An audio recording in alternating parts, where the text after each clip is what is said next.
In this video, I'm going to show you how to create an account on Autowrite.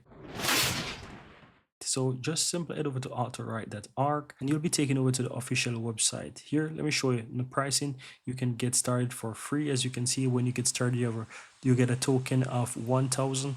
And of course, if you want to upgrade, you can pay, and it's $8.50 per month. And to create an account is super easy. Click and log in the upper right hand side, and here you can see where it says create a free account. Click on that. Here you can log in, or if you don't have an account, just simply choose and create free account.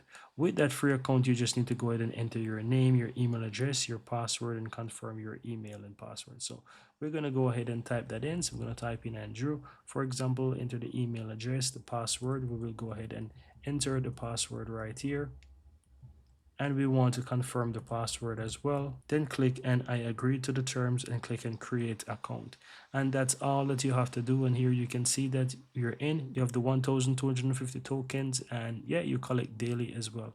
And so that's it, guys. You have your dashboard, you have the API, you have tokens, you have settings right here.